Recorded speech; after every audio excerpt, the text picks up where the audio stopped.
Dabi Region. I mean, first and foremost, did the ANC sanction such a program? I mean, are they even allowed to conduct those programs? I mean, does this then mean that these people, this ANC Youth League, is now taking up arms?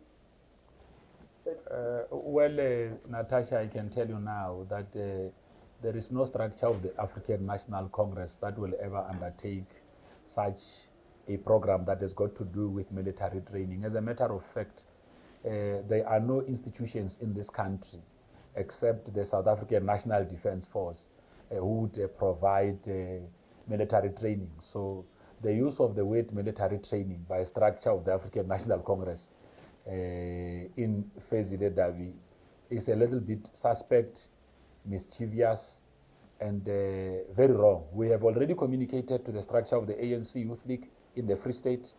They have written to them, requesting them to desist from communicating about illegal programs that are not even offered by institutions in this country.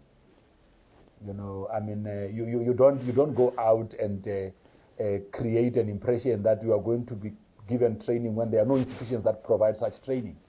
I mean, if I say I'm going to be getting a training on mechanical engineering, they should be that I'm going to this or that FET that provides such training. You see, back in the days when we were fighting for freedom, we had our own military wing called Mkhonto Wesizwe. Our comrades went outside the country to receive the necessary military training to come and defend and fight for freedom. We have now won freedom. The South African National Defence Force runs programs from time to time where they train young people on a number of areas within the military space. So they are the only legitimate body that can issue invitations for cadet training in the military and all of that. And they do it in the national interest. So these ones who come and say that there is a structure of the Youth League who are going to get some platoon training where only themselves know what such training is, I mean, I'm sure that they are really looking for media attention, which is not necessary. And it's just unfortunate that the media in this country decide to give such issues attention. Actually, what the structure of the Youth League, the ANC Youth League must be doing in that province, they've got to look at possibilities of preferring charges against their own structure in that province. Because this is not just Iranians. The Youth League is a structure of the ANC, and the Youth League does not have a free ride to just do as they wish. Remember, the ANC Youth League, the Constitution of the African National Congress, establishes the ANC Youth League as an autonomous body and yet an integral part of the African National Congress.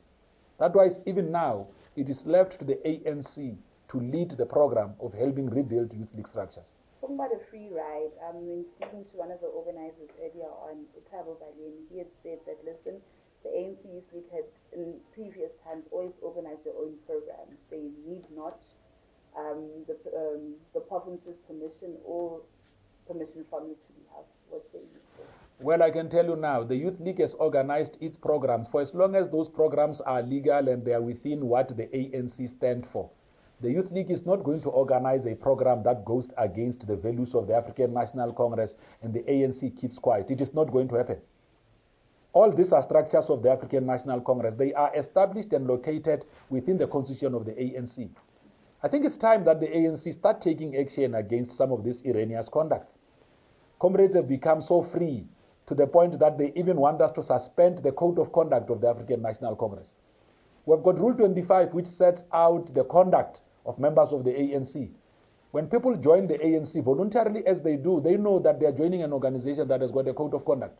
Why are comrades of the Youth League in that region beginning to forget that this organization has got code of conduct? We have had to fire councillors in the past. We have had to fire many of our cadres whose conduct went against the values of the African National Congress. So can we see such action? Well, there's going to be action. I have spoken to the provincial secretary of the ANC Youth League in that province. He has told us already that they've written a letter to their own structure of the ANC Youth League. We are expecting them to take action. They mustn't even be suspending taking it. They must take action. The ANC Youth League must act. It can't be in their name. No one must use a banner, colors of the ANC Youth League to do things that are illegal, irrational, and undermine the standing of the ANC in society. It can't happen. I mean, some of us have had the rare privilege of leading the Youth League up until national level. We have never engaged on such programs before, because members of the ANC Youth League know fully well the things that are associated with the name and insignia African National Congress. You cannot do.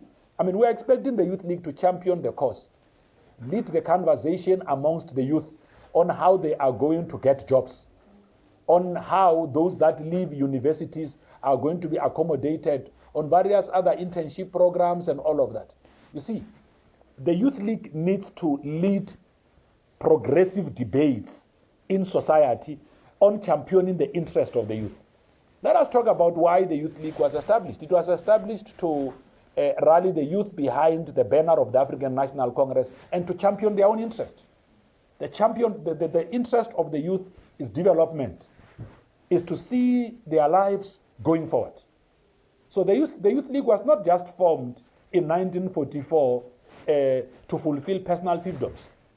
One, it had to drive the African nationalist agenda at that time.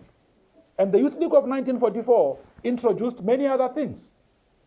It adopted their own 1948 program, was converted into a program of action of the ANC at the ANC's 1949 conference.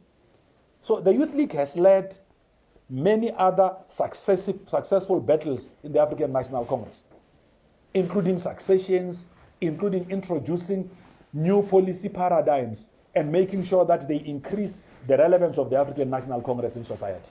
That's what we need. Your Boomshakas, your Kwaito, many others. The Youth League of today associate with Amapiano and all of that. Because this is the new genre of music that the youth are singing to. They are on Twitter, on Facebook, and they are using such platforms and such mediums to be able to articulate and talk about their aspirations, not going for military training. South Africa is not about to go to war.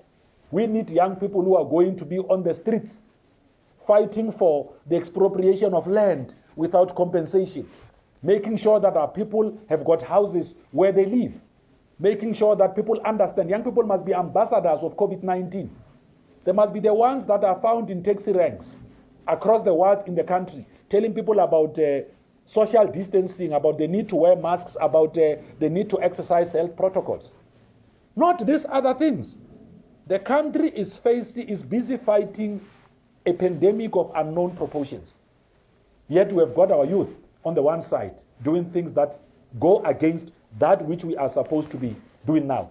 We must marshal our people to fight COVID-19 now.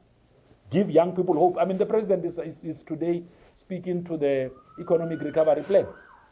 You need young people to be the ones that articulate that, to be the ones that promote that in their words. We need them to swell the ranks of what committees to be found in community policy forums, not in some imaginary military camps, because this is nothing but an imagination. The ANC in that province and the Youth League in that province must nip this in the bud. Okay. You speak about the economic recovery plan, perhaps your expectations.